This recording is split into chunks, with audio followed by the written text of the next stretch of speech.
Why, hello. Hello, everybody. Welcome to the premiere episode of SauceQuest. What is SauceQuest? Why, it's whatever the heck this is. Hello, everybody. Hello. Hello. This is just a series of one-shots that I wanted to do with some of my friends. And I'm circling them on my computer with my cursor right now. I don't know why. In case you weren't sure, it's these people. First off, thank you, Lily, and thank you, Thwap, for resubscribing, and Telp, thank you for the raid. Welcome, everybody. Just like in Beach Patrol, if you want to influence the game, you can, using channel points. But in addition to the regular ones of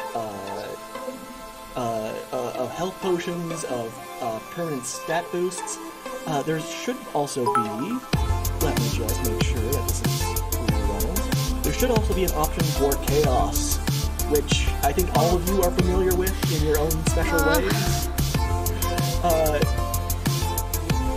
But yeah, lots of fun, lots of craziness. And Underdoggo, thank you for the 100 Corgo bits. Oh, are you enjoying the music, Lily? Let me put a link to it in the chat, because it is some free synthwave music that I'm really enjoying. Now, why don't we just jump right into it? Jump into the D&Ds. Maybe a quick introduction from our players. We need 99% less music. Let me just lower the volume a little bit then. That way you can hear all of these beautiful people speak. Whenever that happens. Let me just turn it right all the way off. Let's start off with our friend, Braxis Goldenfeld. Yes, hello. Today I will be playing Braxis Goldenfeld. He is a Leonin fighter. He has a very well-kept mane, very dark eyes, maybe dark green if you get up close enough to see, but you probably don't want to be that close. He's got a large chainmail over him, seems not a very personable fellow, at least not up front. Yeah, I think that's what you get by looking at him. Auntie Beryl. Hello. Oh, can you hear me? I can hear you. Lovely. Sorry, my microphone plays up sometimes. I'm Zingit. Today, this is CJ. Hi, CJ. Today I will be playing Auntie Beryl. Auntie Beryl is a dwarven cleric. She's of the Temple of the Priestess of Joy, who, being in Wales, we're going to call Clear today. She's sort of human equivalent, late 50s, early 60s, grey hair in a bun, quite matronly, bosomy, wearing the golden yellow robes of her order, and carrying a very large warhammer. All right. For our player 3, Julia, by all means. Hey, so I'm repraising Mary Shelley because she's kind of my go-to girl, but she, if you look at her, she's an Eladrin elf with long black hair, black robes, and she can see spirits that other people can't, and her whole thing is she kind of likes to give them a second life if she can. But other than that, she's happy to help out and go on adventures. Sorry, just for some reason, Braxis's window is slightly tinier than all the rest, so let me just fix that. No. And while I fix that, Mr. Snapdragon. Good afternoon, morning, evening, wherever. Snapdragon is a rock gnome, Waterdavian native, and an information broker. He's typical for rock gnomes. He's not the tallest, but you'll find him lurking in the shadows, wearing a long coat and a fairly battered hat. A couple of people may have met him previously, but generally speaking, he's a gnome wizard. And finally, wait, no, that's everybody. That's the entire gang. So why don't we just jump into D&D? So y'all are in Baldur's Gate. There's been some recent shenanigans on the beach, but a lot of that hasn't really spilled over into the city proper. It is just another beautiful summer day in Baldur's Gate. The merchant ships are swimming in. Frosty has redeemed chaos, so we will get to that as soon as we get into D&D. It is a beautiful summer's day. There are ships passing in and out. And y'all have found yourselves just gathered at one of the many wine sinks in Baldur's Gate. This one called the Cistern Citizen. It is a fairly fancier one, but it's known for drawing in naive adventurers who are just getting started. Which probably shouldn't be a case for a lot of y'all, since y'all are seasoned adventurers at this point yourselves, but this is a place that's known for having like a rat-infested basement that they send first-time adventurers into, and they pay them a silver apiece. Now, some of you may be here looking for work, some of you may be here because you're fixers and you're looking to give work, or maybe you just followed a random spirit into this bar. There are a lot of possibilities. But before we get started, I'm going to roll a d4 to pick who gets chaosed before they even step through the door. And it is going to be Auntie Beryl. Oh no, I knew it was going to be me. Yeah. Okay. Can you roll me a D percentile? Yeah. I'm going to use, hang on. Use my iPad because CJ keeps trying to steal my dice. That happens in my weekly game too. 57. 57, good roll. Okay. Do you have any third level spells? Yes, I do. Okay. How many, if you don't mind my asking? Lots. Okay. Then roll me a d20. Okay. We're already tossing them math rocks. 5. 5. The fifth spell listed suddenly casts. You don't lose the spell slot though. Okay.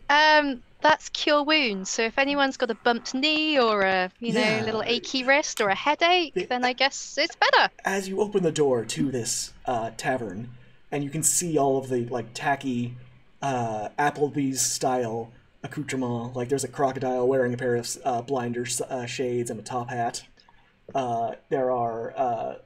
There's like pop art all over the walls of like Jim Dark Magic. It's just incredibly tacky. And as you wander in, there is just like shafts of light behind you and like a heavenly chorus, and one person's just like, "My eyes, I can finally see again." And that Brilliant. is just the attention that you draw in, simply entering a room. So Auntie Beryl is just going to say, "Greetings from the Goddess of Joy." And they raise their tankards, and it just in cheer. And it seems Ninja Nurse has also redeemed chaos. So, Thwap, if you could roll me a T percentile. I can. That's a Fireball. 34. Fireball. Fire. That one guy, my eyes, I can't see again. No, this is also slightly This is different. Whenever somebody is looking at you, for the rest of the game, you will hear a clown honk, just to alert you. Okay. So as you wander in, there is one clown honk, just as somebody like gives you a side eye, which alerts a bunch of people as there is now a clown honking horn above your head, or at least the sound thereof. And as that kind of gets more attention, more people are looking at you, and there's just more honking going on to the point where it's deafening. So this is audible to everybody, not just me. Not just to you. Okay. And So essentially, I've got a clown honk. yes. I'd say it's on demand, but it's whether I demand it or not. Precisely. You have no control. Okay. This is you are at the behest of the Table of Chaos. Okay. Excellent. I appear to have wandered in, and I appear to be representing the Clowns Guild today. Fantastic. Yeah, and sort of like the opposite of a clown car, this is just clowns piling into an area. And as you kind of wander in, there's the honking. And you just hear one patron, this one who's taking off the bandages around his eyes, just be like, can you turn that down? I'm just going to glare at each and every one of them and say nothing. Until the honking is just going to gradually tail off, I think. Yeah, as you try to draw less attention to yourself. Yeah. Does Snapdragon try to play it off like, oh, what is that sound? That's so weird. No. Snapdragon's just going to glare at everybody until they stop looking at him. Oh, yeah, no. Can you roll me an intimidation check? I can. 3'2" of intimidating, and that's a 6. Okay, I'm no. You try to go for like smoldering glare. It comes across like petulant child, but eventually the clown honking does subside as you get deeper into this tavern. Now, Braxis, you are outside and you've seen these two people enter and these two random chaotic things happen. What is Braxis's mindset?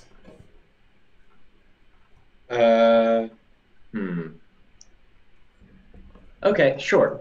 I am going to seeing this. He's going to sort of like shift a little bit, and a copy of him, completely enshrouded in shadows, is going to just appear inside the door. Mm-hmm. And then he's just going to swap places with it, so he doesn't actually have to go through the doorway, since that seems to be the source of all of this chaos. Nice. Oh, hey, you managed to avoid what may be a haunted doorway, but may just be a regular doorway. As you kind of enter in and you hear the subsiding of clown honking, and mixed with a heavenly angel chorus. Now, Mary, as you're wandering down the streets of Baldur's Gate, you're not sure how you got here.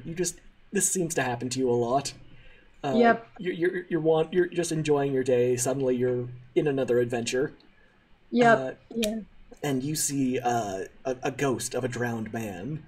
You can tell he's clearly been in like water for a kind of a long time. It's even affected his ghost, which is looking a little puffy in some areas. And he's slowly floating over towards the cisterned citizen. Yeah, okay. I'm heading in there too, and I think also I probably hear clown honking, and I've seen light come in, and like not only does this place seem chaotic, but I'm not the chaotic one. So if I go in there after this ghost, it may just be okay and normal. Yeah, the ghost seems fine as it passes through the aperture. But as you get close to it, you see this this cat person. Did you guys hear that? Mm-hmm. Oh, it's thundering outside. You see this cat person kind of phase in and out of existence as he kind of skips the doorway. Another potential ghost. Nice. Yep. There is now a shadow version of him standing outside of the door. Yeah. What does the shadow? Does the shadow version have like? Is it tangible, or is it like kind of like ethereal? Both, but you can touch it. It does exist. Okay. Does it? Would you say it looks ghostly? Could it be misconstrued as a shade? Probably. Yeah. Mary, roll me Arcana. Okay. You've seen a lot of ghosts, and you know they come in a wide range of styles and flavors. 19. Okay. This doesn't look like any shade you've seen, but it is just kind of there is an exact duplicate of this kind of ghostly shade inside the tavern. Maybe I he's make a outspoken note of character. it. I'm gonna go after the ghost for right now, but I make a note of it. And I'm like, I'm gonna talk to you about that because I want to be able to do that. Yeah. And as you're all inside the Cistern Citizen, the waitress kind of approaches you, Snapdragon, seeing as you've drawn all... You've had this grand entrance. And the waitress is a half-elf. Clearly doesn't want to be here, would rather be anywhere else. Maybe she had plans today that got canceled. And she kind of approaches you and says, should we start you off with some appetizers? I'll just Really? take Yeah. whatever booth you've got somewhere out of the way. We got a special on bloomin' onions. That sounds great. I'll just take one of those, whatever that is, and an ale. All right, what kind of ale? We got 16 on the menu. The best kind you've got. You got it. We're gonna give you some Brett Hammer's Choice. And Brett Hammer's she Choice. sachets into the back room. I'm just going to make my way to whatever table or booth is sort of at the edge of the room. Okay, you kind of situated yourself at the very back edge of this room, in one of the shadier corners. Yes. It's even the music that's playing on the auto piano doesn't seem to be reaching this corner of the room. Good. I wouldn't want anything to interrupt my honking. Yeah, it's probably a good thing. The hammer. She comes back with a hammer ale, which is made with authentic Baldur's Gate seawater, and she leaves it there. And as it's waiting there, the ghost of the Cistern Citizen sort of floats its way towards your booth and sits itself across the table from you. The ghost. So I see-through, ethereal apparition of Casper style. Okay. What sort of shape? Is human? A water-bloated person, human.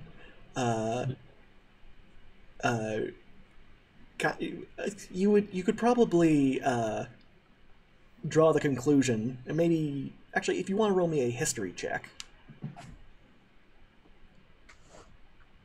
It's a 21. You know the history of this place. You know that the name Cistern Citizen got its name because the previous owner fell into the cistern. Right. And you can tell that this is probably... This might be the previous owner. The shade of the previous owner. Yes. Okay. And Mary, this ghost is not just visible to you, it's visible to everyone here. Ooh, okay. So, Auntie Beryl, this gentleman has clown honking above his head, and a very waterlogged corpse ghost just right in front of him. As a cleric, does this probably arouse some suspicion, or is this just another day of the job? Yeah, I think she might wander over and just kind of look at Snap and honk, and then look at the ghost, and then she's gonna look back at him and say, "Bad day, huh?" I'm sorry, are you talking to me or to him? I have no idea what is going on, but I'm assuming it's some sort of minor curse or sort of magic's going on here, which I will remove as soon as I possibly can. This gentleman just came up and sat next to me, so he hasn't even introduced himself yet. And he just kind of he moans, and not in the pleasurable kind of way, in the spirit ghastly kind of way. Oh, good, one of those. Excellent. And he says, "I'm waiting for a friend. Boo! Your friend is called Moo? Boo! I'm a ghost, you see." Who? Boo. He looks to you, Mary, seeing possibly a kindred spirit, if you would pardon the pun. And he says, not. I'm gonna boo. And he waves you over. Yeah, I come over to the table and I also sit and I'm like, hey, so what seems to be the trouble? And given your ability to commune with the dead, you can see he's speaking a little bit more clearly to you, and he turns his focus away from. It's almost like he drops the act of being a ghost, and he's like he goes from like rattling chains to Snapdragon and Auntie Barrel, and shifts focus over to Mary. He's just like, "Hey, you see, I'm waiting for some of my friends. You mind telling these mooks? Mondays, am I right? Am I right? Mondays." Go back aboard. He looks back, and he says, "If you would pardon me for 1 second. Boo, beware!" And he throws him at you, Braxis. Can I try and catch it? Yes. Roll me a dexterity saving throw. Let's see. Am I any good at those? I sure amn't. That's a 4, so a 3. Okay. Do you have like a shield, or you have chainmail, correct? Yeah. Yeah, it smacks you right in, right against your pauldron, and gives you a nice splash of ale into your mane. I'm going to leave it up to you whether or not you saw the ghost do it. But if you turn your focus to where it came from, the ghost will point at Snapdragon. I have a passive 20 perception, so I'm pretty sure I saw saw this ghost. Just I'm going to just do that same sort of trick and summon the shade in front of him and swap places and just look angrily at the ghost. You hear just in the bar as this happens, like, "Well, this place has 2 ghosts now. I didn't. The tour guide said this was a 1 ghost tavern." The other ghost pulls out an axe and just looks at them. Oh, great! It's a violent ghost. And the ghost at the table says, "I'm waiting for one of my friends. He was supposed to come before I fell into the cistern. Boo! Did you plan to fall into the cistern? That was not intentional. Boo!" And as you are all just sort of communing around this table, a person kind of comes in through one of the back doors, heavily cloaked, kind of not in the proportions of a human, but very much humanoid. And he has several large carriers that look like cat carriers under each arm. He has about 4 of them, 2 in each hand, and then like stacked up. And he's very obviously looking a little distressed. Is that your friend you were waiting for?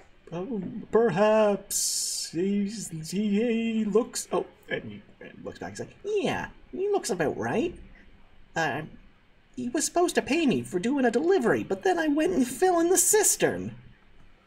Ah, okay. It happened to the best of us, and then they sold the joint. This happened over the course of like a week. I'm still down there. What are you gonna do?" Are there any noises coming from the carriers? Yes, there is squeaking coming from the carriers. Okay. Possibly cats. Auntie Beryl's going to go and have a look. As the man sees you approach, you can see if you could see his hackles raising, he kind of recoils a bit before hurrying over to the table that you're sat at, Snapdragon, and says, "I was told that you were the person to check if you needed help."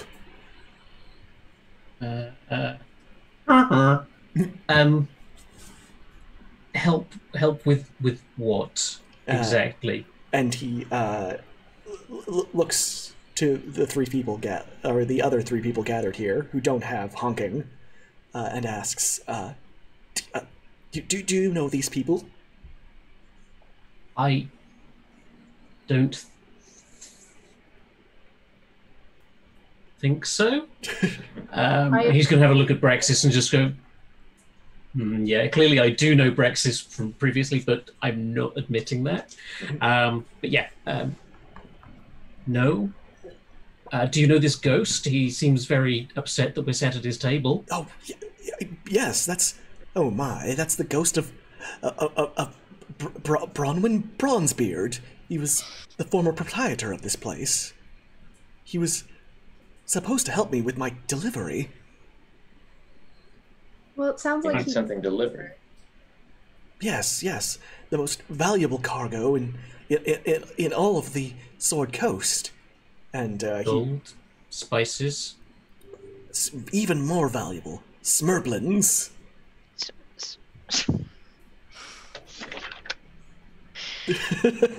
Note, Smerblin. And he puts one of the carriers on the table and opens it up. And out rolls this kind of... it looks like a combination of an armadillo and a capybara. It is almost perfectly round, stubby little legs, kind of a silvery coat on it, and it rolls out of this carrier on its side. And it kind of looks to you, Auntie Beryl, and twitches its nose and gives you this completely oblivious look. Oh, she's in love. She's like, ah, baby! It does not recoil at all at your screaming, as if it has no sense of self-preservation. Can I touch it? Can I touch it? By all means. Just be careful. That they are an endangered species, but... And then he kind of gets a weird look on his face. They are nigh indestructible, so yes, by all means. Okay, she's gonna pick it up and she's gonna... Has it got ears? I mean, yeah, it's got these little rounded ears. Yeah, she's like tickling it between the ears and just cooing at it. And its little tongue just kind of bleps out. Oh, I want one! And he says, "These are Smerblins. They are highly prized. Their hides are nigh indestructible, you see." And he proves this by taking a knife that had been set out in front of the fried onion bits that are outside of, or right in front of you, Snapdragon, and he pokes it with the knife, and the knife kind of accordions almost comically, like. And the Smerblin doesn't even seem to have noticed. What if that hadn't worked? Yes, that's how we lost all the other ones. He says, clearly being a little sarcastic. No, Smerblins are known for being nigh indestructible. Even magic weapons can't pierce their hides. So why are they endangered then if they're so indestructible? Because they're so indestructible, they have no sense of self-preservation, so they frequently roll off cliffs or into rivers. Yeah, that checks out. One of the Smerblins on the table just rolls off the table. I pick him up and I cuddle him. Absolutely. Yeah. They're adorable. You have to pick him out from like a small crater that he's left in the floorboards. Perfect. The person that you're talking to pulls back his cloak, exposing that he's an Aarakocra, this kind of bird person with a large toucan-like beak. And he says, "My name is Professor Cluck Featherlight. I've been traveling from the University of Inadvisable Research, but I fear that there are people who are tracking us. People who wish to capture the Smerblins and sell them for their prized, nigh indestructible coats." That's horrible. Yes. I fear I can't leave the city, but if I was told that somebody here would be able to deliver the Smerblins on my behalf to my friend in the Shawlbarrow Forests, Professor So-and-who. Can we just circle back a second to valuable? Yes, they're incredibly valuable creatures. Give me an example. How valuable? They're worth more than double their weight in platinum. Okay, and we have 4 of them. Yes, yes. And I are could much do be they weigh? interested. And how much do they weigh? They're about the size of a cat, and the carriers are made of a hard wood, clearly ingrained with some sort of sorcery in order to keep the Smerblins from busting out the sides of them. But were you to carry one, it would take up a hand.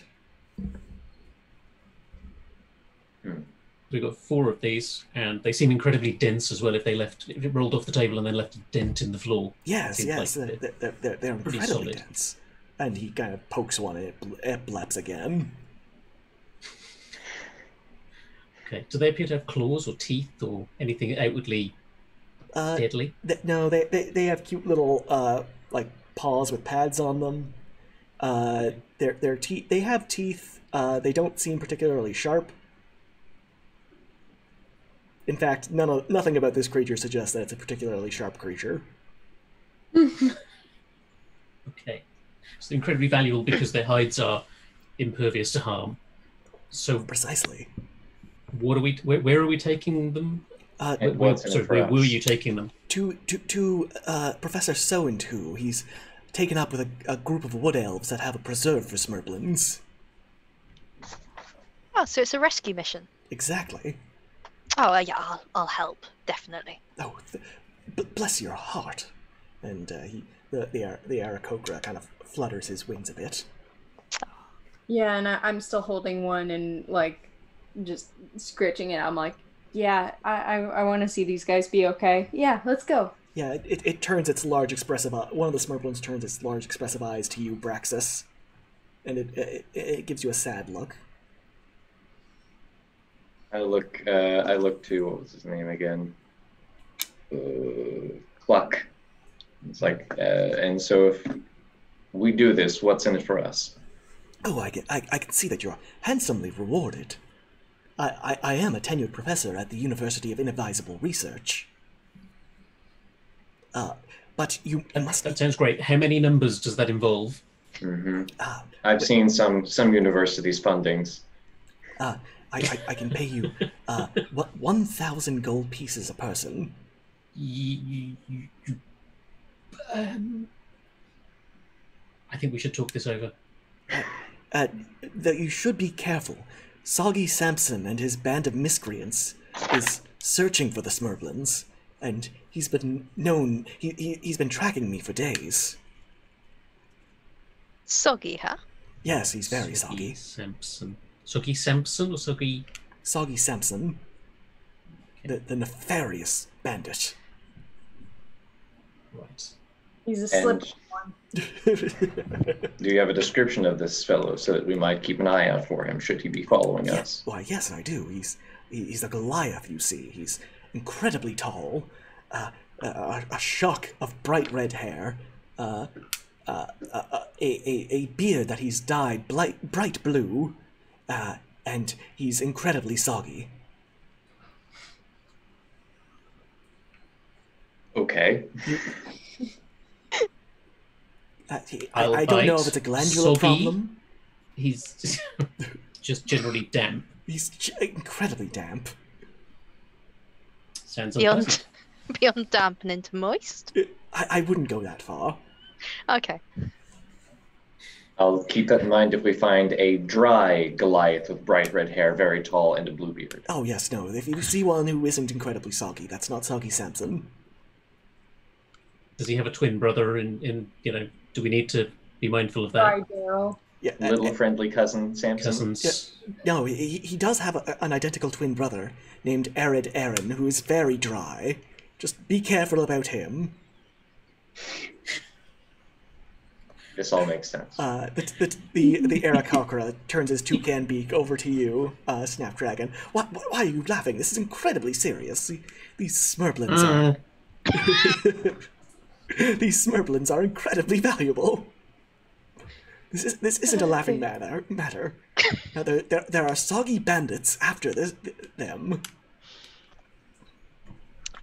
We should save them from the soggy bandits. We should certainly save them. Save the the small amount of gold that you offered to us as well from your university's coffers. Surely, doing it for the Smerblins is its own reward. The reward is also a nice reward. Yeah, and the professor clucks a bit. What about this? What wasn't enticing? I can offer you more. I can offer you tenure at the university. More is good. I'm not entirely sure I'm comfortable around students, but more is good. Yeah. But perhaps I could go as high as 1,500 gold a person. I think that's reasonable. I Braxis looks at his empty coin pouch. Beryl's going to have to hand it over to the temple anyway, but, you know, the goddess rains blessings upon those who bless her temples with gold, so exactly. Go for it. It's karma. Yeah. Mary stumbles into money, so she's happy. Yeah, she just stumbles into another pile of gold. Oh, whoops. Oops. Oops, all gold. And Professor Cluck Featherlight says, I'll do my best to draw the band of miscreants away from Baldur's Gate in the opposite direction you're going, but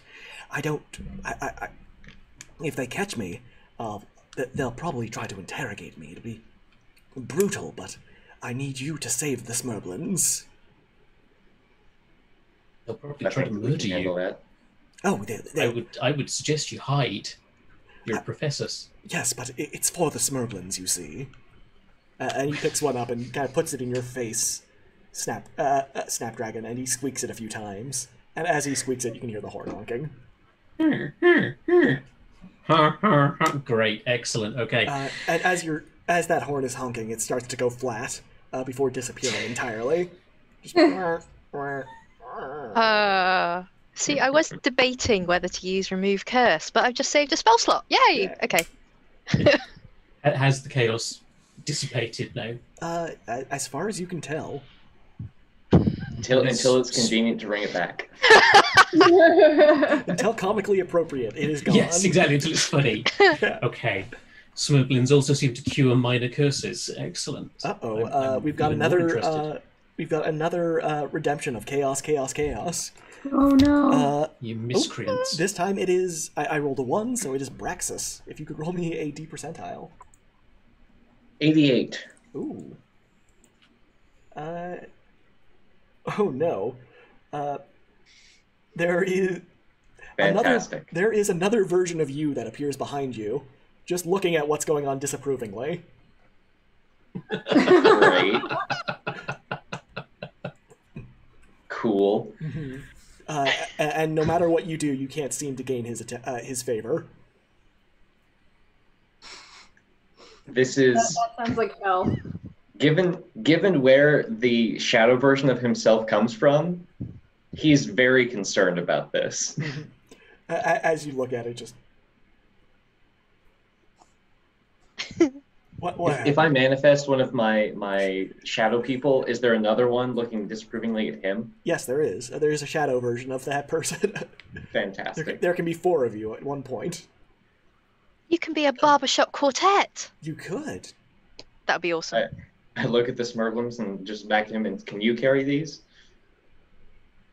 Then what good are you? And You stare at him. the double just says, I was thinking the same thing. And it just shakes its head at you again. And just looks angrily back. It's literally the shade from a shade. Yeah, they're all just glaring. There seems to be a lot of disapproval going on. Like this, they're glaring at each other. Yeah, the double's looking at the shade's looking at the double. It's the shade's double is looking at you. Mm-hmm. It's like a human centipede of lion disapproval. That's a sentence. Yeah, that's a sentence I never thought I'd have to say again.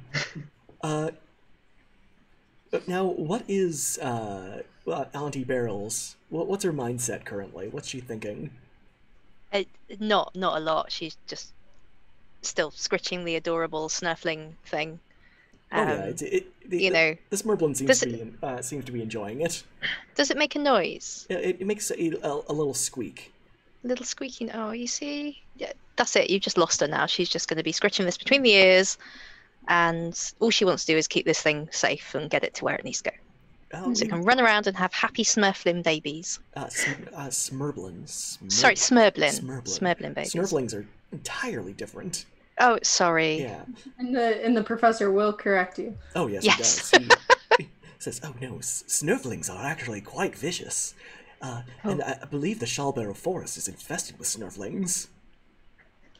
Okay. Yes, They are, however, incredibly fragile. they shatter at the drop of a hat, and also quite delicious, so if you see some, by all means. Just be careful, they're covered in razor blades. Oh my god. Sorry, I missed whatever my microphone cut out, headphones cut out. Razor blades. Snurflings are covered in razor blades. Ooh. And okay. Yes, just be quite careful. But the odds of you finding them are just astronomically low. I'm sure. He assures. Yes. We'll walk through the door and trip over 3. Yes. Yeah. Up there's one. Now, the professor kind of flips his cloak back up and says, all right, I'm going to go into hiding. I trust you, and he gives Mary a map. Mm-hmm. She'll be able to find this location. And once you do, just tell Professor So-and-who that I'm the one who sent you. Here's a letter with my signature on it.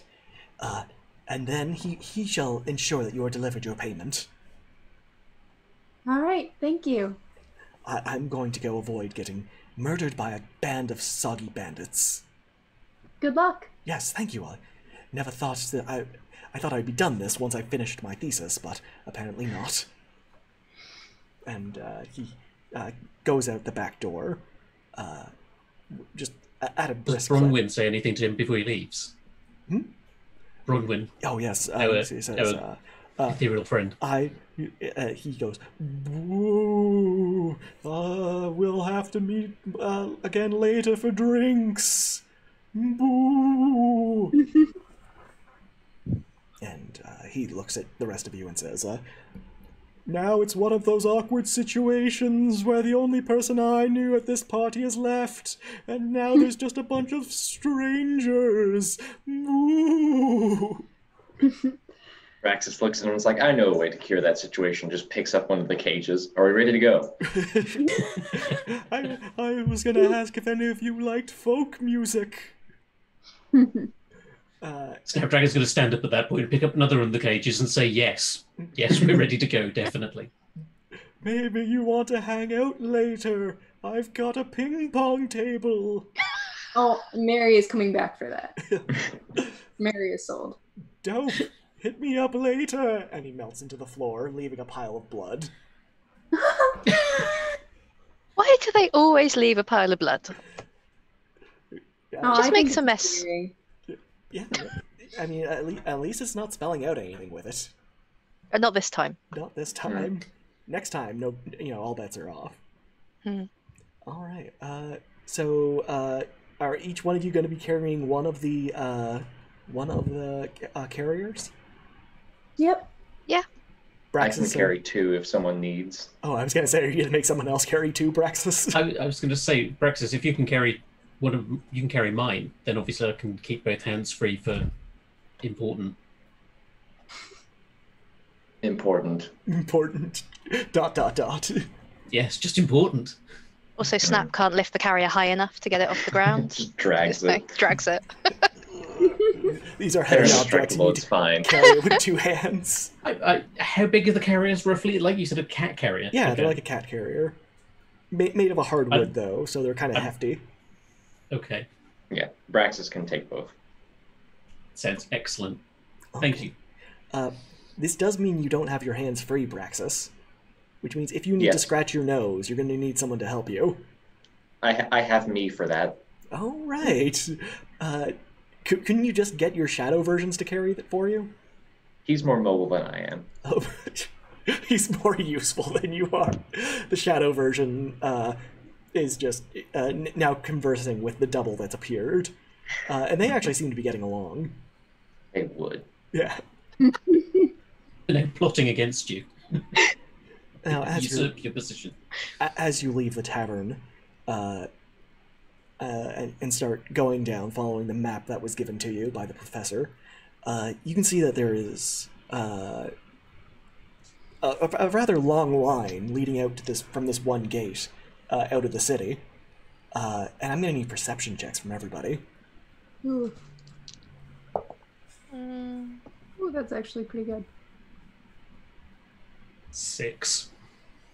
18. 18 as well. Oh, nice.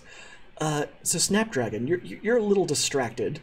You find I guess one of the Smerblins is just kind of staring at you, and it's doing it in one of those really unsettling ways where it seems to know something, and you kind of feel like it's judging you. We need to get a cover for these cages. No. If anything, there's only little windows on the side so the Smerblins can look out.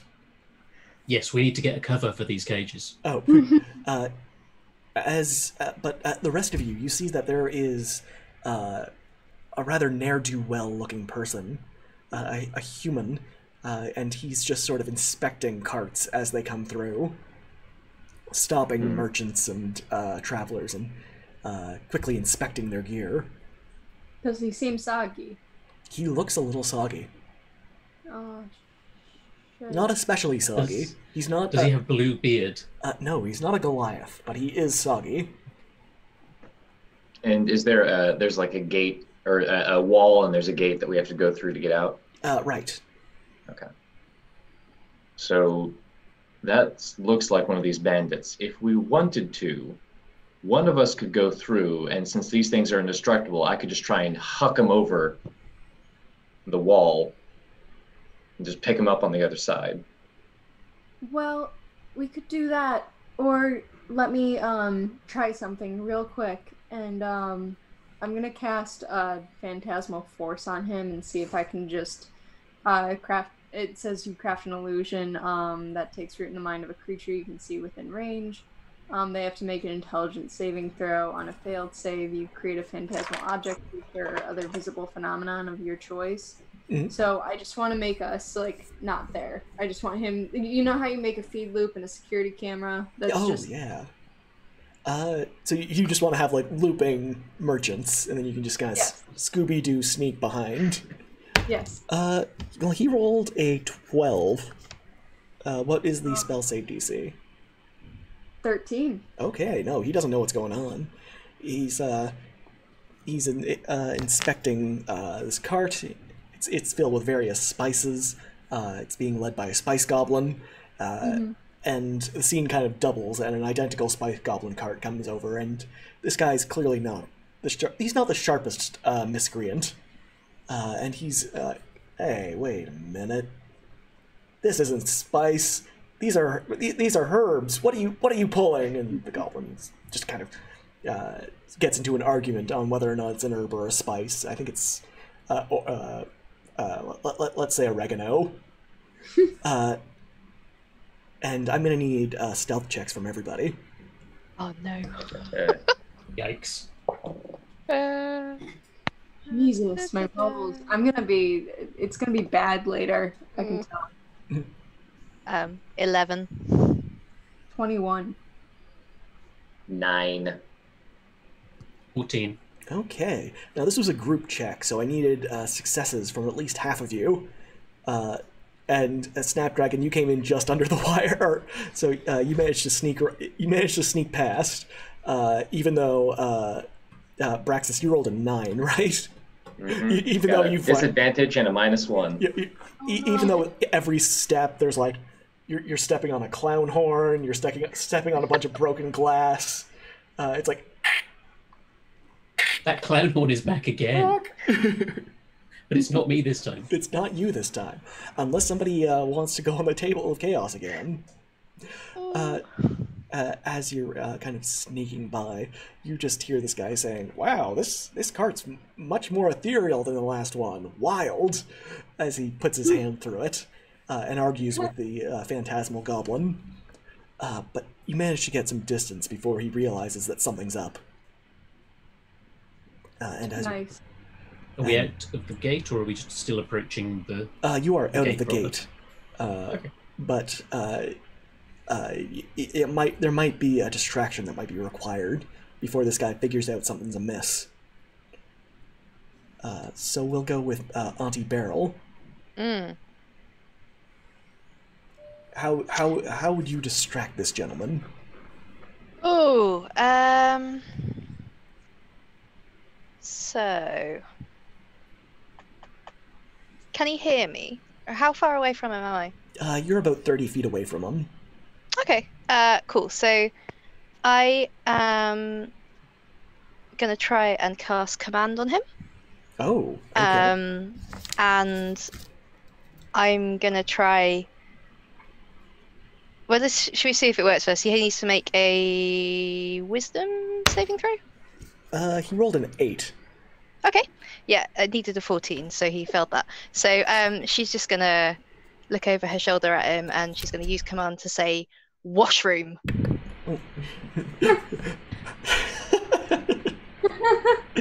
He's like, "Oh golly, I gotta get out of here," and he just goes.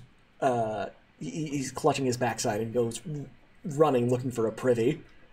Beryl's gonna cackle. And you feel a little more joyous inside just for doing that. Yeah, I do. And as you're, and you seem to have gotten rid of this century. So as you're moving in deeper down this road, you have to go off trail at some point down this old deer path. And as you enter the Shawbarrow forests, it's like, again, it's a nice sunny day, so there's like these nice little shafts of light piercing through the top canopy. There's lots of soldier pines, lots of oak trees, a nice wet soil smell. I researched what that was called, that smell of wet grass, but I forget what it is. Something with a P. Petrichor. Let's say that. Petrichor. Smell after rain, isn't it? Mm-hmm. Something like that. Petrichor, yes. As you're wandering through, the map is saying that there should be a bridge up ahead, but as you go across, you see that if there was a bridge at some point, there is not one now. There is just a chasm leading down deep into one of those almost cartoonish-like, just a single little river down maybe a couple 100 feet below. How wide? It is about 60 feet across. I don't think I can jump that, guys. I certainly can't jump that. Nope. And what's in the chasm? Sharp rocks and then a river. Ah. It doesn't look friendly. Can we look at the map? Can we see? Can we go round? Is there a? There is another way around, but it leads to a castle, or at least the remains of a fortress. And you can see the professor has put an X through it and written underneath it, "Especially haunted." Oh no. Guys, let's go this way. Oh boy. I would like to summon my echo, my other form, Mm-hmm. and then use an action to see through its eyes, and then I'm going to just try to jump across this thing as the echo self. Okay. Are you just like doing a straight jump across? Yep. Does the echo get any kind of bonuses? If it dies, I don't. That's its bonus here. Okay. You kind of propel yourself across, and as you're in midair, you can see the fortress from where you are, or at least from your vantage point now midair, as you're epically trying to neo jump your way across before you start plummeting, and you just hit every rock on the way down, just before landing in the water. All right. And it has 1 hit point, so it. oh yeah, no, and now it's being carried down the water, and you can see yourself like thrashing about. Just look at it go. Yeah. Just make another one next to me. The other one next to you looks a little apprehensive now. Well, fortress then. Haunted fortress. Come on. Okay. Snapdragon. After seeing this, what is Snapdragon's mindset? Just he just saw this poor seeing Echo fighter. This Echo. I presume that he doesn't have independent thought. Is this? Does he feel? I mean, I think so. He's from a dying timeline, so he doesn't have much time left anyway. All right. He wasn't carrying any of the Smerblins when he tried to do that jump, was he? No, I have them. And you see the little Smerblin in its cage stick out its tongue at you, Snapdragon. Yeah, I get the feeling that, especially the two that are being carried by Braxis, are at such a height that they're probably just a little bit higher, a little bit taller than Snap's head. So this thing poking its tongue out is getting really on Snap's nerves. Oh no. Okay, good. The cargo's still intact. Fantastic. Haunted Fortress, everybody. Woo! Oh, indeed. He just jams his hat further down on his head. And which direction does this map say we're going? West. Mary is already walking in it. And Mary, as you... Snap's going to chunter along behind. Great. Okay, just what we need. As you're approaching this haunted forest, you can see the trees are starting to wither and die. In your typical haunted fortress situation. Some of them are starting to curl in on themselves, almost like a Tim Burton movie. Mm-hmm. There's suddenly crows everywhere. There's just loose gravestones and skulls like every couple hundred meters apart. This is the best forest Mary's ever been in. And there's skeletons everywhere, but they're not dancing around just yet. And as you approach this fortress, the walls have long since crumbled down, and there's just this square little, boring-looking fort, just right in the middle. Its roof has long since collapsed in. We don't have to go in there, do we? We're just going through. Yeah, Past? you have to go around. Or So through. this is to get us to the other side of the gorge, is it? Or is it? Yes. So it's kind of a bridge affair somewhere. Where is this? I'm assuming there's a bridge over the gorge. On Is the castle- other side, there is a moat with a large, retractable bridge. Is the bridge up or down right now? It is down right now. Or sorry, it is up right now. It Course is the it's only up right thing in this castle that seems to still be working. Okay. Okay. So Mary's gonna go through one of the presumed holes in the wall if it's crumbling and just start walking towards wherever the moat is to lower it. As you're walking through, you can see that all of the retainers and like house staff and guards that used to occupy this castle have all since been petrified, kind of in like an obsidian-like stone, and they're just all kind of frozen in place doing their regular work. Can I do an Arcana check to see what caused this? Yeah, by all means.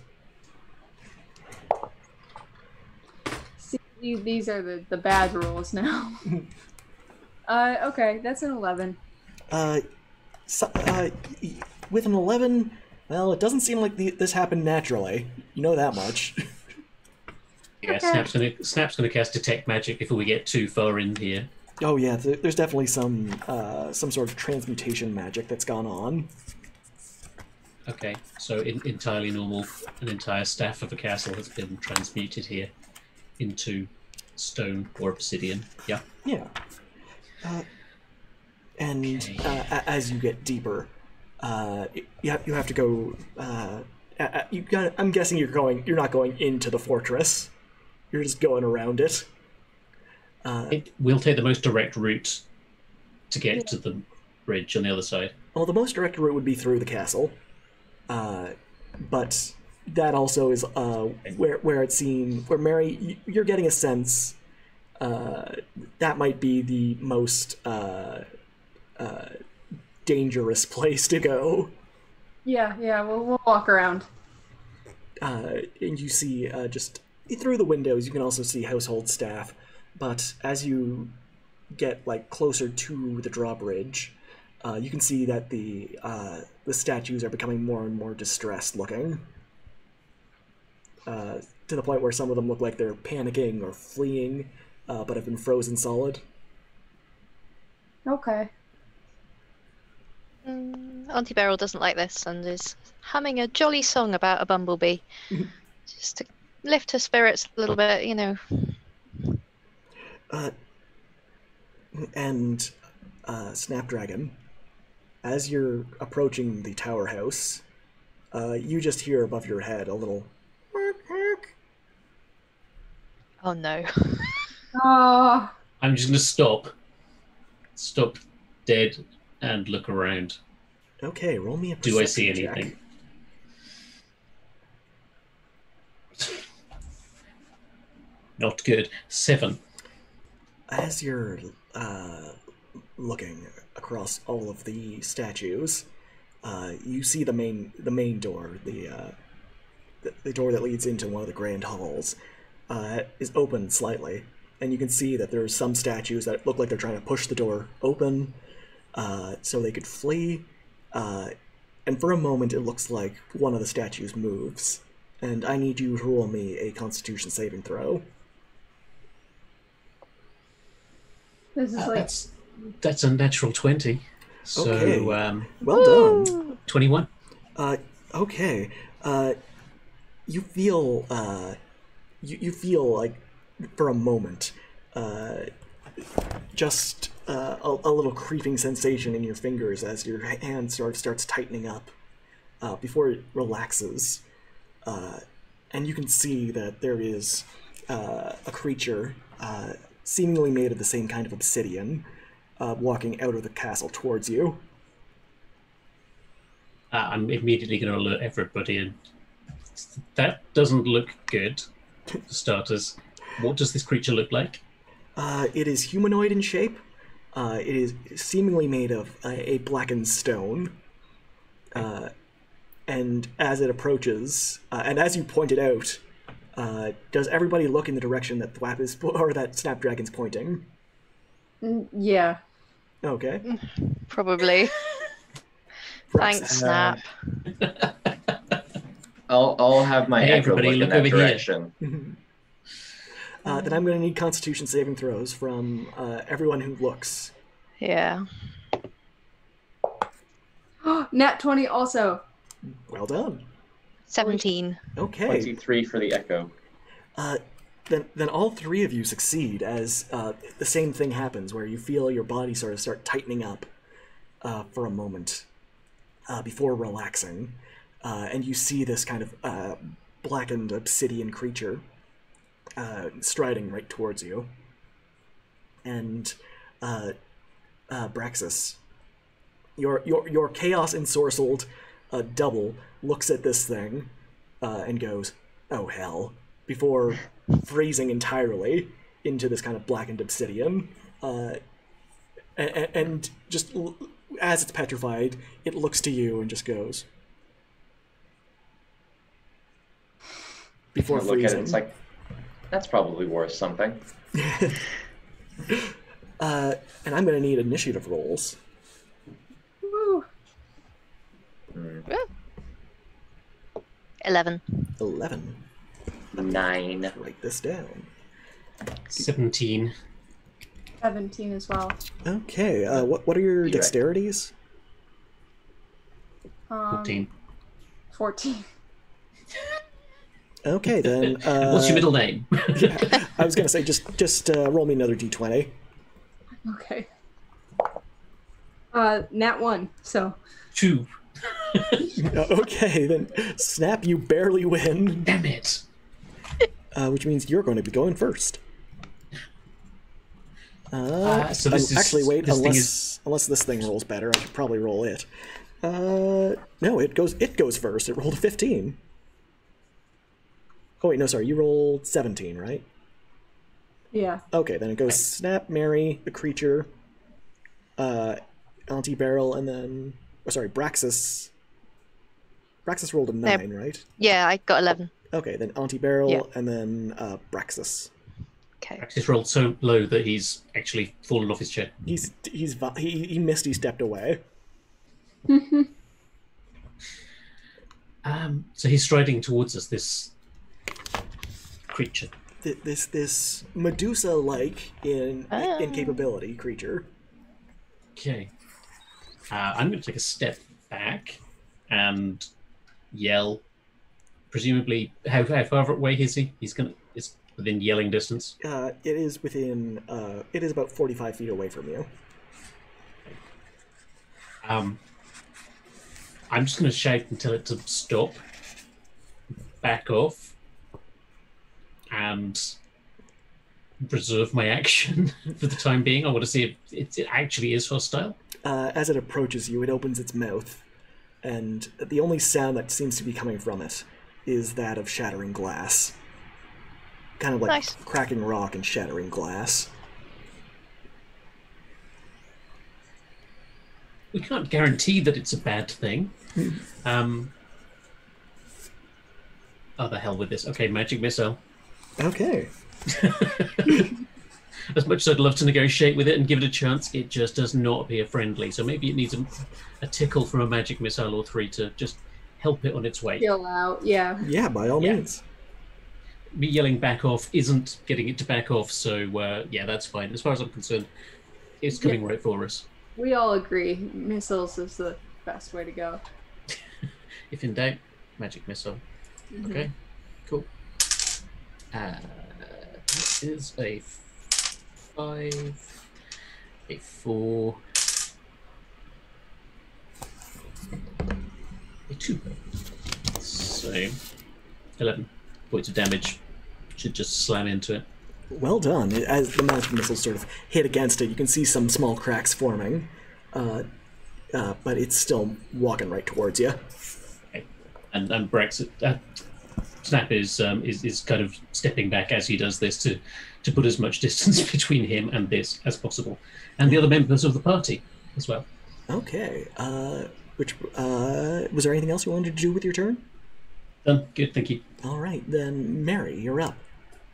I'm gonna cast Hold Person on it to see if I can just, at the very least, then it's only looking in one direction. We can move around it, whatever the case may be. So he needs to make a Wisdom save of 13. Okay, is he good at these?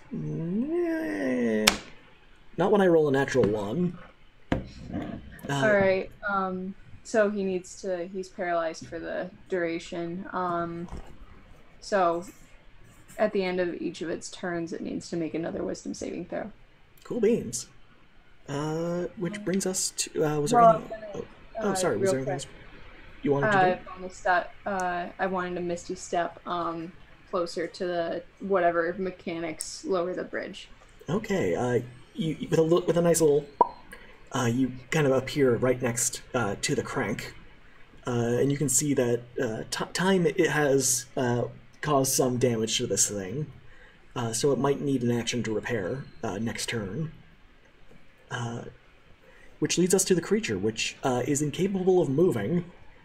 So instead, it's just going to focus its glare on... Ooh, Braxis again. And I'm going to need a Constitution saving throw. If is that on my double or me? Because I'm not looking at it. Oh, then on your double. Okay. That's 10 plus 6, I believe. 16. Yes. Okay, it saves. It does not turn into obsidian. Which means I can roll another saving throw. So I'm gunsta. And that is a 14. Yeah, Okay. that does it by 1 point. But it is now Braxis's turn. I think Sorry, it was Barrel's turn. Yeah. Sorry, I have a B written That's down okay. for Barrel and an E written down for Ethan. I should... So where is the thing in relation to the rest of us? Are we? It's come out. Oh, sorry. It is about 45 feet away from you. Okay.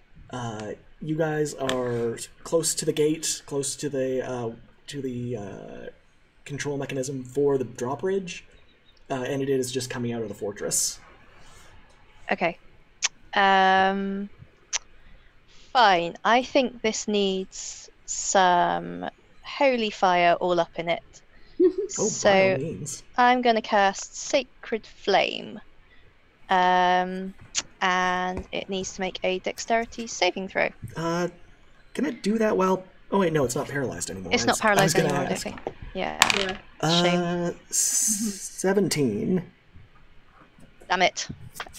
Fine. Sacred Flame flares out and completely misses. Clearly we're spooked. Oh yeah, there's an explosion of flame right in front of it, and it just kind of strides through it. Errol says a very rude word. Your goddess heard that. It's okay. Yeah. Oh no, she's still fine with it. Was there anything else you wanted to do with your turn?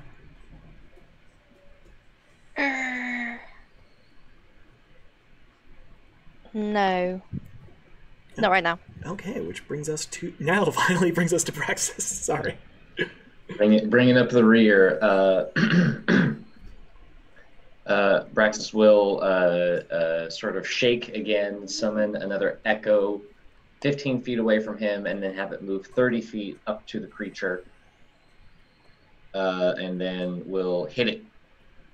Do a hit like a fighter does. By all means. Oh, Little Skyfae, thank you for the follow. Does, I believe it's a 20? Yes, does a 20 hit? I would hope so. Me too. Okay. That's, no, only 7 points of damage for the first one. Okay. That's a 21 to hit for the second. That also hits. Is this as called? Oh wait, I can re-roll ones because I'm using a two-handed great axe. Oh no, that's away now. That fell away. Oh, that was almost a 10. That was a 10. Okay, so that's 14 points of damage. Nice. And then I'm going to use, what's it called? Unleash Incarnation. Uh-oh. Heighten my Echo's fury whenever I take the attack action. I can make an additional attack from the Echo's position. I can do that. Then by all means. Designs for a long rest. That's a 16 to hit. Yes, that does hit. All right. All the d12s. Another 10, so 14 more points of axe damage. Okay, yeah, no, this you land a series of just thrashing blows against this creature, and each one you hack off like a little bit more, almost like Minecraft where you're picking out a rock. It doesn't look very good, but it is still up and mobile. And then with my movement, if I can, I'm just going to try and, because I'm a pretty big lion person, I'm going to try and like sort of go prone and cover the cages, since the cages are all windows. Oh yeah. Yes. I don't want these things looking at it. So since I'm still pretty far away, I'm just going to get down and cover the cages. The Smerblins, you can hear them squeaking in terror as they're clearly distressed. And that will be my turn. The Smerblin heart attacks is one of their leading causes of death. No! Which brings us back to Snapdragon. Told you we needed covers for those dead cages.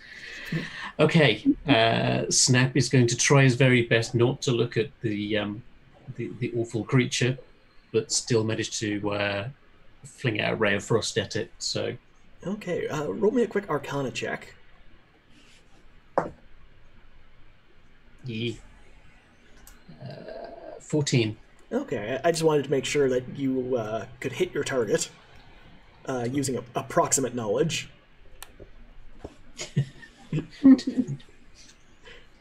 Yeah, Just do your finger guns. yeah.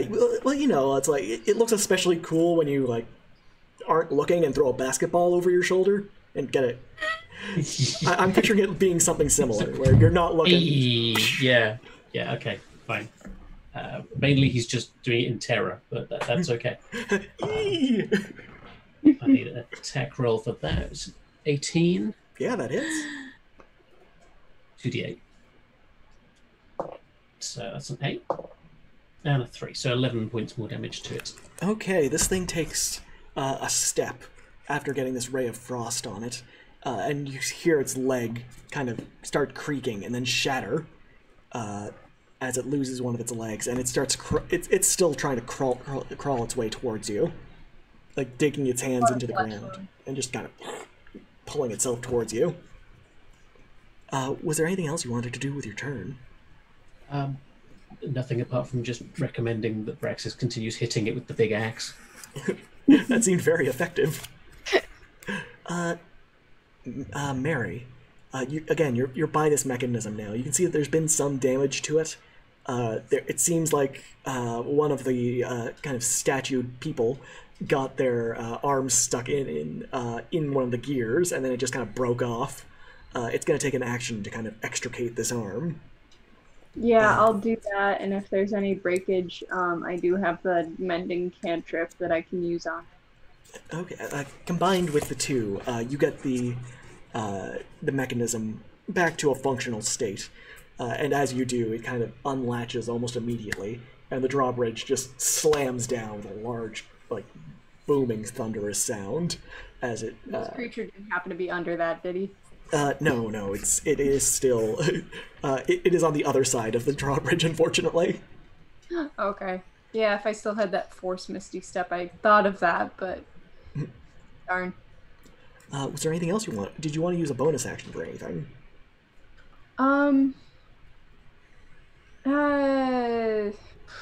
Is there any, like, I can only do 2-weapon fighting, but I'm a little bit out of range. So, no, I'll just shout over and, like, point at the bridge and give a thumbs up. Okay. Now the creature is going to turn its attention towards your shadow, Braxis, the one that it's currently entangled with, and it's going to do 3 attacks against it. And as it's... All right. 2 attacks with its short sword. I'm guessing that a 7 misses. 7 misses. But does a 21 hit? Yes, it does, and it immediately dissipates it. Yeah, and the creature seems really confused at this, as it misses with its first attack, but then kind of gets it on backswing, and the shadow just kind of poofs out of existence. Which brings us to Auntie Beryl. How far away is this thing now? It is about 15 feet away from you. Okay. Gonna approach it from the side and smack it in the back of the head with my warhammer because I am fed up with this thing. Okay, by all means. So it's a 9. A 9 which does I'm not guessing hit. is not gonna. Farrell's not having a good day, so she lines up a swing. She takes a swing. The thing moves. She misses. She swings around in a circle in the comedy fashion, and then says another very rude word that her goddess probably doesn't care to hear, but she's just beyond at this point. Is it 9 plus anything? No, it's just 9. Well, it was a 4 plus a 5, which makes 9. Oh. Yeah. All right. Was there anything else you wanted to do with your turn? Sorry, I've not played a cleric before. I have a spiritual weapon that says it's a bonus action. Mm-hmm. Can I do that on this turn? Yeah, by all means. Yeah. Okay. Well, we'll give that a go. So the real warhammer misses, but can I hit it with my spiritual one? Yeah, sure. Maybe a second warhammer just kind of flashing behind it. Okay. Cool. No. So 16 plus 6. Yeah, that is a solid hit. Okay. So I whack it for 1d8 plus 3. Where's my d8? Seems like Beryl, redeem yourself. Yeah, my goddess got me. Yeah. So she's gonna do 6 points of damage to the thing. All right, as you smash into it once with your hammer, just kind of glancing off of its kind of armorish hide, flashing behind it is a second warhammer, your spiritual weapon, which hits once with a loud, kind of deafening crunch before smacking again, basically shattering this thing's skull in, and just spraying this kind of. The inside is, again, the same kind of hard material as the rest of it, and this thing shatters in front of you. She's just gonna stand there. Praise the goddess! You feel a little thumbs up somewhere. Turns out she snickered at some of your naughty words. That must be it, yeah. That just is going to encourage you to do it more often. The spiritual weapon just turns into a thumbs up and then dissipates. Yes, dissipates, yeah. It just, in like a little shower of fireworks. And we are out of initiative. Into that drawbridge. Yeah. Picking up the Smerblins. Smerblins? Smerblins. As you're going across the drawbridge, it's a little rickety. It hasn't been used in a while, and its rapid descent didn't do anything to help its structural integrity. So I'm going to need athletics checks to kind of, as you're walking across, just walking carefully. Okay. Nat 20! Oh, Beryl, you are you are like a cat. You are just... I so blessed right now. Yeah, you are just filled with the Holy Spirit as you're as you walk across, avoiding all of the little pitfalls and any kind of danger. Yeah. Singing Before a anybody jolly walks song. across, I have Featherfall, and I'm just going to make sure it's lined up and ready to go just in case anybody needs It's it. just ready. Featherfall. Yeah, mainly for me, but for everybody else as well. Maybe a just in case. Smerblin. I got a 19. Okay, Braxis, you too, like a cat, but this time in the more literal sense. You stealthily walk across, nary missing a footstep. Can 14. Wait, go ahead. A 14. Yeah, 14 is that is more than enough to again avoid falling off this rickety drawbridge. And Mary, Can I Misty Step across it? it's a bit long to Misty Step across, but you can Misty Step some areas. But I'm still going to need that athletics check. Yeah, no, I got a 12. Okay, yeah, no, that again is more than enough. You avoid falling off the bridge. And you are all now on the other side. I'm going to holster the Featherfall. Yeah.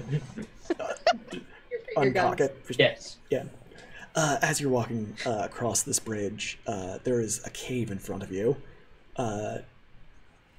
It seems like to be a smuggler's cave, and again, it is listed on the map as the next place to go. You can see there's sconces just carved into the walls, designed for holding torches. And you're just kind of at the mouth of this cave right now. Does our path have to take us through the cave, or is it past the cave? It is through the cave. The map Praxis shows... will take point if no one else volunteers. The map shows... I volunteer. Braxis. The map shows that it's through the cave and then down a river. Starting in like an underground portion of this river, and then leading out. And then that should take you right towards the Smerblin Preserve. Okay. Well, I'm going to line myself up in the middle of the party. Okay. Safely in the middle of the party, Snapdragon. You, as you're making your way in this group down, it does get pretty dark. Now, Beryl, I know you have dark vision. Yep. Mary has dark vision because of your elven heritage. Braxis, I'm guessing cat eyes permits you with dark vision, and Baxies don't, I don't think, but Leonin do. okay. And Snapdragon, you're a gnome, right? And gnomes have dark vision. At least they did. He's a rock gnome, or no, I'm a wait, rock you're not a gnome, deep. So yeah. Okay. Then all of you can see perfectly clearly in black and white as you're walking down this smuggler's cave, and you can see that there's all sorts of crates that have been lined up against the walls, just filled with various smuggled goods. And as you get deeper into the cave, you eventually get to this little pier where there is a raft that has been set aside, kind of floating in this underground river. And it does not look sturdy at all. I was going to say, does it look safe? No. No. No, it looks very... it looks like... You can actually see that it was made by a company that specializes in death traps. Excellent. Do any of the crates have anything interesting in? Give me an investigation check. Roll up den math rocks. That's a 14. Yeah, there's... are you looking for anything specific, like just generally valuable, like spices Poking or linens? around in Or the cave. Or are you looking for something like illicit? I'm just looking. I'm just like You lift find the a lid and crate. see if there's anything. Filled with counterfeit ink action figures. Ooh, is there a Jim Dark magic in there? There is a Jim Dark magic, Totally taking one. but like Is there a Mary Shelley? there is a Mary Shelley. Mary, you find an illicit black market counterfeit action figure of yourself. She, from maybe recent events, is a little worried about it.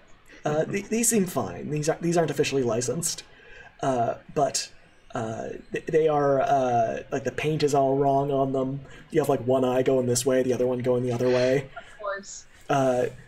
They're slightly misspelt. The Jim Dark Magics are James Black Wizard. Nice.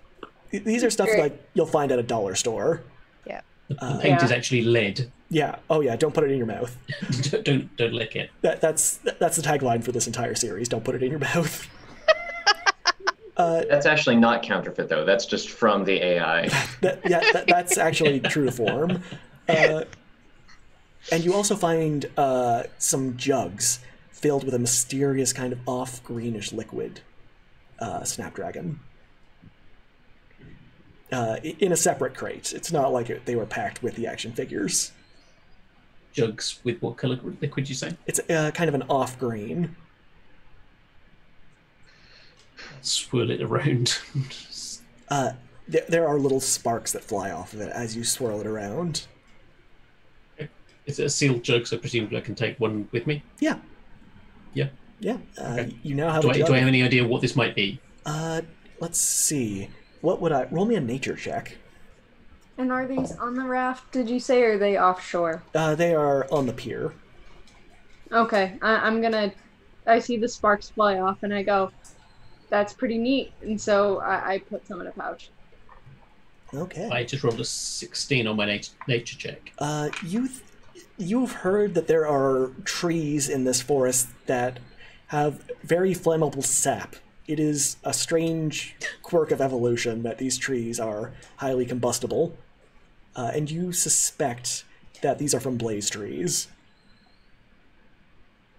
And we're going to take it on the wooden raft. I mean, if you want to. The wooden raft Why isn't not? good to start with. Why not? Let's go. I'm going to tuck that one away in one of the inside pockets of my coat. Yeah, in case it comes in handy. Yeah. And now with this, just so we're clear, do you show the other people just so we can determine if Mary has one as well, or do you think this would be something? Absolutely. I'm just going to. It's like who wants some blaze sap? I think it's some sort of sap. I wouldn't use it around any naked flames, but maybe we can test this on something later. Heck yes, and I just grabbed some jugs and, like I said, put them in a pouch. Okay. Was there anything else you wanted to kind of suss out here, or are you all hopping on board the raft? With my proficiency in water vehicles, can I tell if this is going to break as soon as we get on it? Not as... roll me an investigation Not as soon check. as you get on it. Yeah, roll me an investigation check. Add your proficiency bonus if you're not proficient in it. Okay. Yeah, Mary's Pretty sure I'm not. with mending, but I don't really have anything else I can do. Yeah, The 14. Yeah, no, this thing, it looks like it'll be seaworthy, at least for part of the adventure. Okay. Whether or not it starts falling apart is going to be just up to what happens. I mean, I have mending too, but can we use any of the crates to patch it up a little bit? Yeah. Between mending, are any of you proficient in woodworker's tools? And No. no? Brewers? Brewer's Probably tool. not going to help down here. No, you never know. You just. I suppose it's like a barrel. It's exactly like a barrel. Yeah, be then, fine. roll me proficiency checks, but since none of you are proficient, just add your dexterity bonuses. And I'm going to need everyone here to roll. Or at least everyone who's helping out. I don't know if Snapdragon's going to kick back. That's 18. 15. Yeah, okay. Snap will help. Snap will help? Yeah, that's a 5. I'll help, but it's a 5. Okay, Snap, I'm guessing your brand of helping is telling other people what to do. I'm very invested in getting this raft better. Okay. I'm not looking happy about going on it. You managed to, Auntie Barrel, using your knowledge of barrels, you kind of put a few more underneath the raft to make it a little more buoyant. Yep. And then using mending, you managed to patch up any of the large holes in it that might make this vessel a little less than seaworthy. And It's a Half-Life puzzle now. yeah, Taps the side of it and goes, she'll be right. Be fine. and part of it breaks off while you do that. You can fit back so on. many, so many rock gnomes in this baby. Yes. But yeah, now as you're kind of loading up the Smerblins, you can see that they're trying to roll into the water from inside their cages, and you recall that whole lack of self-preservation. Will they be okay underwater? I think it's that they are invulnerable, not that they can't drown. Okay. Can they They're just drown? invulnerable, but they can drown because you said the reason they die is because they have no concept of being harmed, so they just jump off cliffs. So they're quite heavy and sinky. Mm-hmm. They are very sinky. Maybe we should take them out of their carriers and seal them into crates, because then the crates might bob about if the raft But does go these down. carriers were specifically enchanted so that they wouldn't break out of them. Oh, good point. Yeah. Mm, So I think our best goal is just to sort of form Will a... the crates float? Because we could test that without putting it on the raft. We could just go to the water and just go. well, put the carrier in it. With a Smerblin in it, or without a Smerblin in it? We can try without, I guess, if you need to worry about them that much. Braxis is going and taking one of the ones that he has and just sort of like, not dropping it in the water, just like Just see if it floats. gives it any resistance when they push it in. Well, the crates have Holes. wire windows, Okay. so they take on water quite easily, Okay. That's not going to work. And would then sink. and then sink. Yeah. And then drown. If Does there was a anyone Smerblin, remember if they had to get there alive? Yes. Yes, it's a sanctuary. you were considering you were taking it to a Smerblin sanctuary. They surely have healers there. Dead ones? Actually, do any of you have like raise the dead? No. Considering the things you raise tend to turn into monsters, is it actual raise the dead or? Yes, it's actual Raise the Dead. It's the Actual raised undead dead. kind, not the resurrection kind. Yeah, spare the dying. Well, look, we're not going to get anywhere sat around here all day with our thumbs up our asses, so let's just get on this raft, get down the river, and deal with it at the other end. Come on. As you clamber on board, the Smerblins again are doing their darndest to get out of their crates and into the water. No. It Yeah. looks a little sad when you scold it. Roll me a handle animal check. Save it. Hang on. Animal handling. 22. Oh yeah, no, it's right Quite good at down. this. Yeah. Oh, but Frosty has rolled a chaos. Can somebody roll me a d4? Frosty. I think, has Mary gone through the chaos Mary, yet? I don't think so.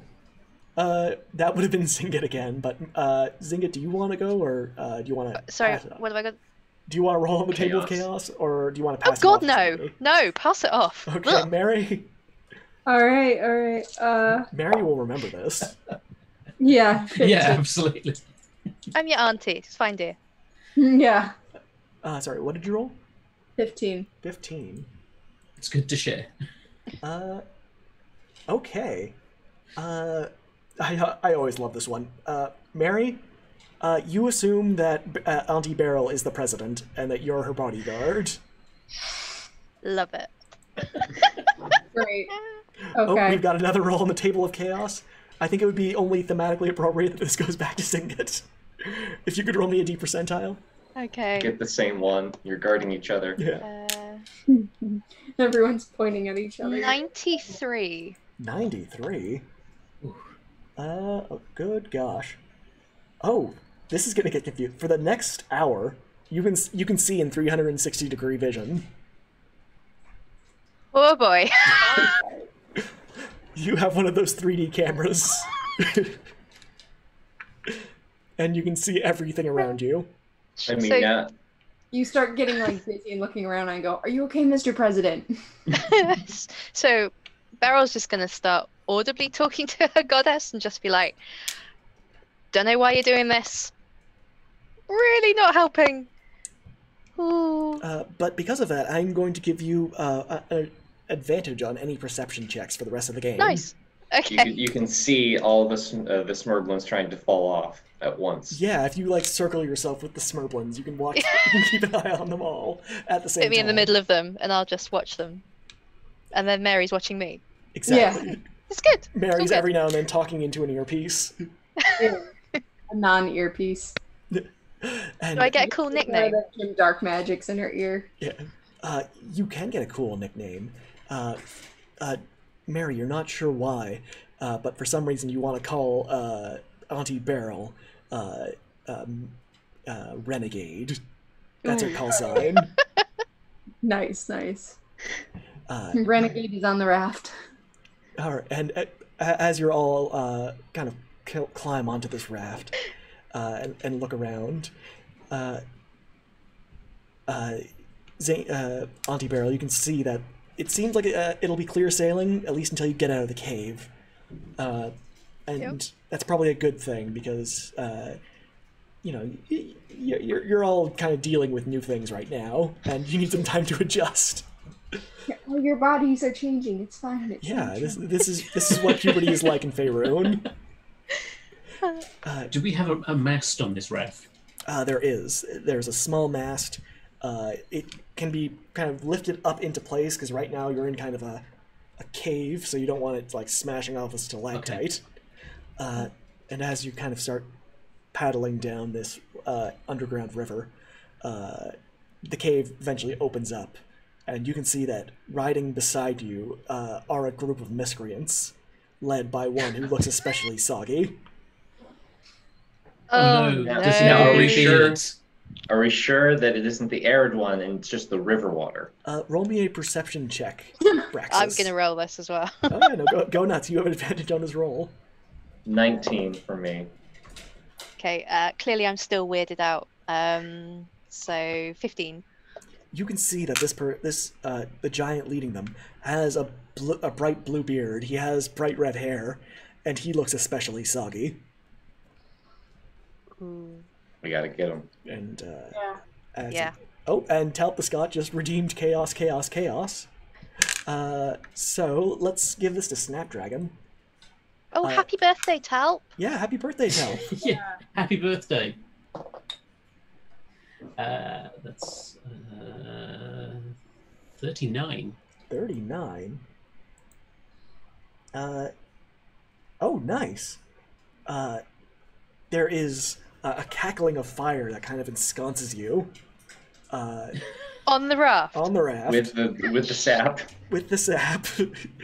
I'm getting ready to throw that too. I know. From now on, you can deal an extra 1d6 points of fire damage on your attacks. Does this set light to the raft or anything I'm carrying? No, not yet.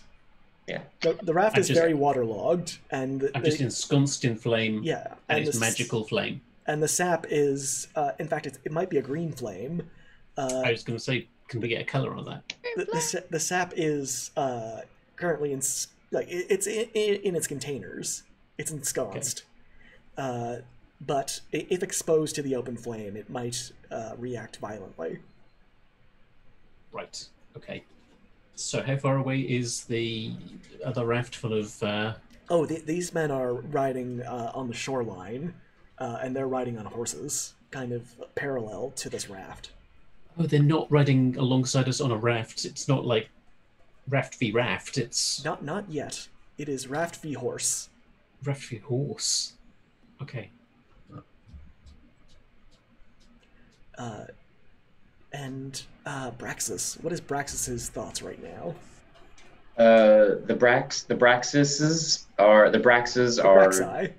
Yeah, they are currently trying to pilot this raft since they have that ability. This is their wheelhouse. How far away are they from us? One of the horses. One of the horses, it's within about 60 feet. Oh, dang, it's too far. Yeah, I think right now, since he's got half of, or I guess the Smerblins are now in Barrel's care. Mm-hmm. I think he is just trying to make sure if they start flinging things at us, just trying to make sure this raft lasts as long as possible. Okay. Mary, what is Mary doing during all of this? She is making sure that, well, A, watching the Smerblins, B, watching Mrs. President, and C, I'm taking the jars of flammable sap out of my pocket and getting ready to chuck them at the red-haired Bluebeard. Red-haired Bluebeard at Soggy Samson? Yeah, and I'm getting ideas for spells, too. Or who might be Soggy Samson, or might be Arid Aaron. Either one, man. If it's Arid Aaron, he's just in for a bad day. Yeah. And as they're riding beside you, one of the riders, not Soggy Samson, but a halfling, a Lightfoot halfling, just rides up on a small pony, within shouting distance, and says, "Oh there, travelers! Have you seen any Smerblins about?" No. No, Smerblins? What are Smerblins? And one of the Smerblins at this point manages to break through the front of the cage and starts rolling around the raft. I heard those were extinct. What's that on the raft over there? That thing that's rolling about? It's my pet goat. Toss Snapdragon's hat over it. It's a snurfling. Roll me deception checks, Mary and Snapdragon, with disadvantage because you're saying different things. Deception. 16. 16. 11. Okay, he doesn't believe that it's a goat. But he's like, that doesn't look like any snurfling I've ever seen. Look, see the razor blades. Look, see? And he's not that close. Kind of squints. I think I'm going to have to come over there and check for myself. I mean... We're in the middle of a river. Yeah, well, just pull over. Pull over. I mean, yeah, very important. But look at all those snakes, and I cast illusionary terrain around the horses. And it's just the ground is snakes. Oh shit! Snakes. Ah, snakes. Let's see. He rolled probably not well. He rolled a 14 on his wisdom. Is it wisdom saving throw? 150 foot cube in range.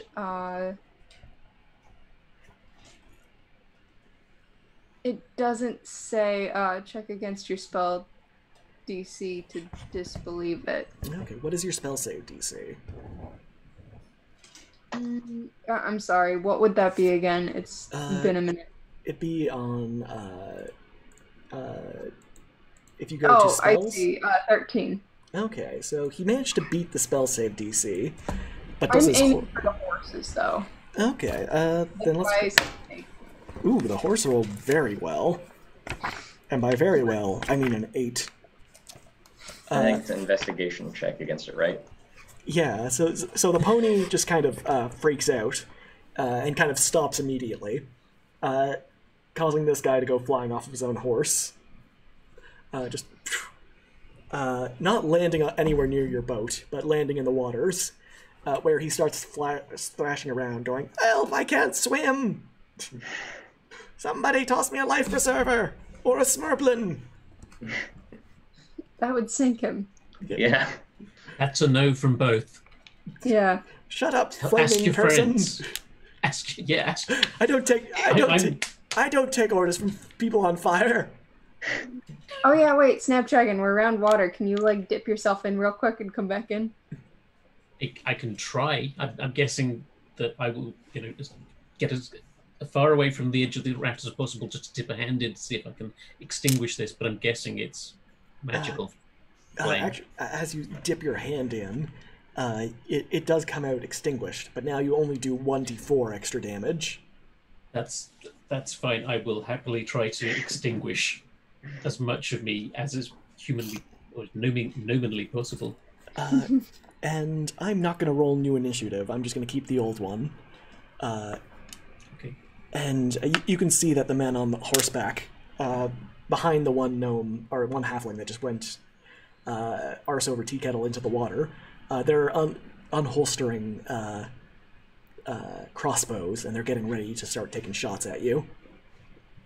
And we will start with Snapdragon, since you were the previous top of the list. What is Snapdragon's immediate thoughts, and what are his actions? How many are we facing? How many halfling do we have? There are six. There are 5 halflings and 1 Goliath. Okay. And they are within what sort of distance? 60 feet.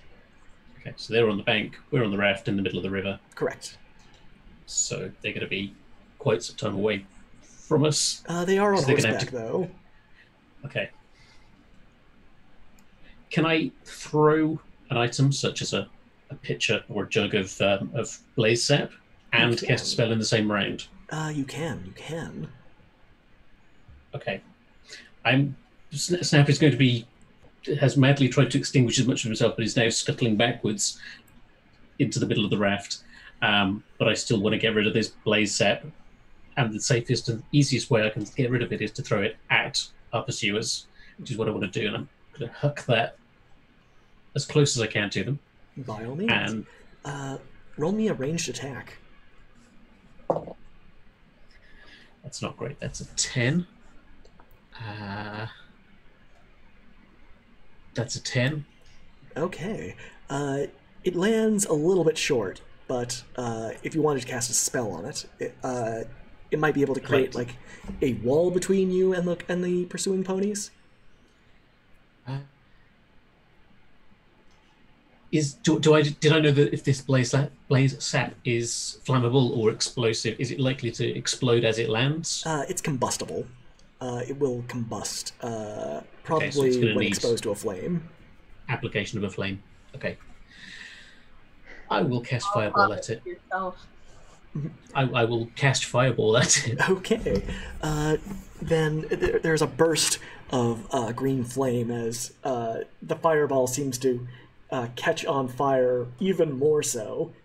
So as it kind of escapes from your hand, the green flame that's around you ensconces the fireball before smashing into the clay pot and bursting into a torrent of fire, scaring 2 of the horses and causing them to kick their riders off.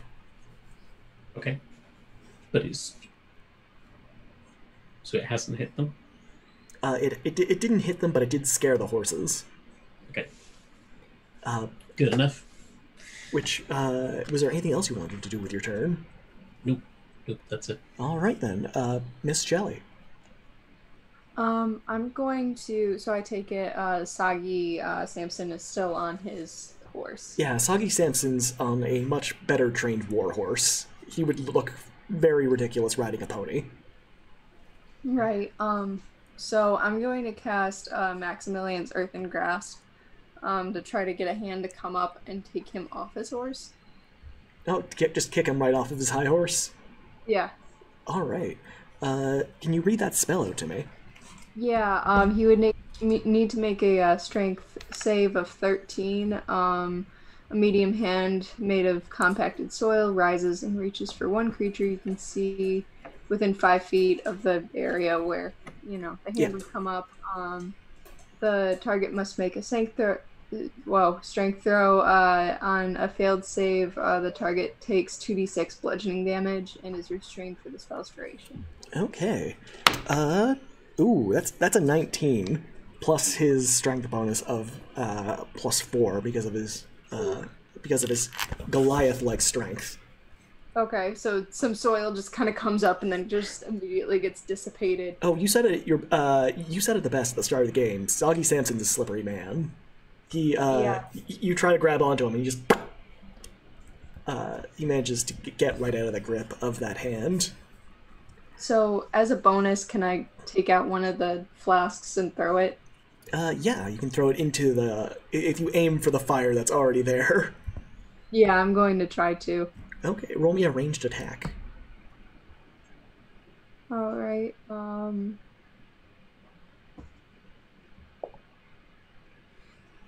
that's at 14. I don't think I have any pluses to that. I'm not a ranged attacker. Alright, there is another flash of fire as you start burning down more of this forest. And another one of the riders is kicked off of his horse. So there's 2 riders left plus Soggy Samson. Okay. Now, they're going to take some shots at all of you except for Auntie Beryl, except for the president. Mary's diving in Oh, front yeah, I was going to say, Mary is pushing her out of the way. Or rather, you see Mary going to, dive in front of you. I'm behind me. Just because you see everything. Oh, Chrysicon's raiding with a party of 2. Hey, everybody. So the first one is going to take a shot at Braxis. Does a 18 hit? think so. Okay. Yes. Then you are going to take... oh dear. I don't get to use this dice very often. Oh dear. 13 points of piercing damage. Okay. The second one is going to shoot at Mary. Dive in front of Mrs. President. I'm guessing a 9 does not hit. Nope. And finally, our inflamed friend, Mr. Snapdragon, does a 16 hit. Yes. And you are going to take... Okay, that's not that bad. 7 points of piercing damage as you're shot with a quarrel. Ow. Now, Auntie Beryl, you see this crossbow bolt coming towards you, and you know it's not going to hit. Okay. And you see Mary kind of dive in front of you regardless, as this thing sails safely over your head. You're safe now, Mrs. President. Yeah.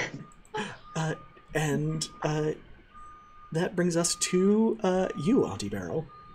Okay. So I am not great in a ranged fight, but what I'm going to do is I'm going to cast Aid at 3rd level, and that gives everybody 10 extra hit points. Ooh. So Very nice. and you keep those for the duration. Does that give me extra hit points as well, or is it probably not? It says bolsters my allies, so I don't think I get them. I am my own ally. Yeah, I can be my ally. Yeah, I'm gonna say sure. Okay, At least, cool. At least for now. Cool. Was there anything else you wanted to do with your turn? There is a Smerblin that is rolling around the deck. Oh, I probably better try and grab that Smurfling. Smerblin. Smerblin. Smerblin, damn it. Snurfling bad, Smerblin good. Yeah, I'm gonna try grab it. Roll me either an athletics or an acrobatics check. I am crap at both. Oh no, actually, I'm not bad at athletics. There we go. 17. Okay, you managed to dive and grab onto this Smerblin, and it kind of looks at you with an oblivious look. So I'm gonna just clutch it You can feel its for the little minute. paws wiggling around as it's being snuggled. Oh. Which brings us to Braxis. True. Could do a few things. How wide is the river that we're in? It is maybe about 40 feet across. Okay. So I think that because I've got a great axe and 2 hand axes, and that's all my weapon. That's all my weapons. So I think that my turn will be best spent using my proficiency with water vehicles to just sort of serpentine and make it harder for them to hit us, and also have my echo play defense so that the Smerblins do not fall off while this action is going on. Nice. Okay, as you're kind of swerving the ship around, because of all the zigzagging, I'm going to give you all +1 to your armor class. Which brings us to. And then I think sorry. I will use my action surge to just don my shield. Okay. Just after taking that first quarrel, you're like, maybe. Just anything helps. Which brings us back to Mr. Snapdragon, unless there was anything else you wanted to do. And I'm gonna say you get an object interaction once per turn, don't you? Donning a shield is an action. It is? Okay. I was gonna give you an action, but if you want, that is perfectly fine by me. Which brings us to Snapdragon. Soggy Samson and 2 halflings left. That is correct. And roughly how far away are they? They are about 45 feet away now. Actually, no, about 30 feet away now. They're catching up.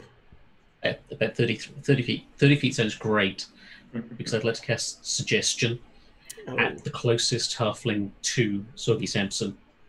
And what would you like to suggest? Clearly need to bellow this at the pursuers, and I'm just going to suggest, or tell him that I highly recommend you turn sharply left. Okay, he needs to make, a wisdom saving throw? Yeah, it's a wisdom saving throw. Does a 12 do anything for you? It he needs a 15, so... Okay, and Chris has just redeemed Chaos. So let me just get the table up. And let's see, who hasn't gone in a while? Braxis, if you're volunteering, then roll me a D percentile. 83. 83? Oh no. Oh dear. Okay, you and everybody around you, misty step 40 feet to the right. So the raft is sailing down at a pretty brisk clip before it just kind of landing directly on shore, kind of smashing... Including the Smerblins? Mm-hmm. Including the Smerblins? Including the Smerblins. Including all the people on the raft. Crashing basically directly in front of the horses, sending the horses flying over you, almost like a ramp. And sending their riders flying into trees. Nice. And as this kind of chaos occurs and this crash happens, everyone on board takes an additional... Praxis is going to look over at Snapdragon. It's like, what kind of a wizard are you? Everyone on board takes... This wasn't me. 13 points of bludgeoning damage. Again? Yeah. Ugh. For those temporary Yikes. points. Yeah. I think it's a maximum increase, so they don't go away whenever you take the damage. You can heal back up to them. Nice. Yeah. But the raft is destroyed, and Soggy Samson has broken his neck, unfortunately, crashing into a tree, leaving a wet imprint on it. And as you kind of gather your bearings, the Smerblins are absolutely fine. Again, being nigh indestructible has its advantages.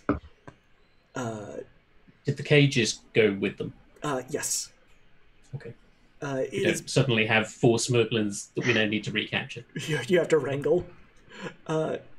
As you Dropping ball bearings.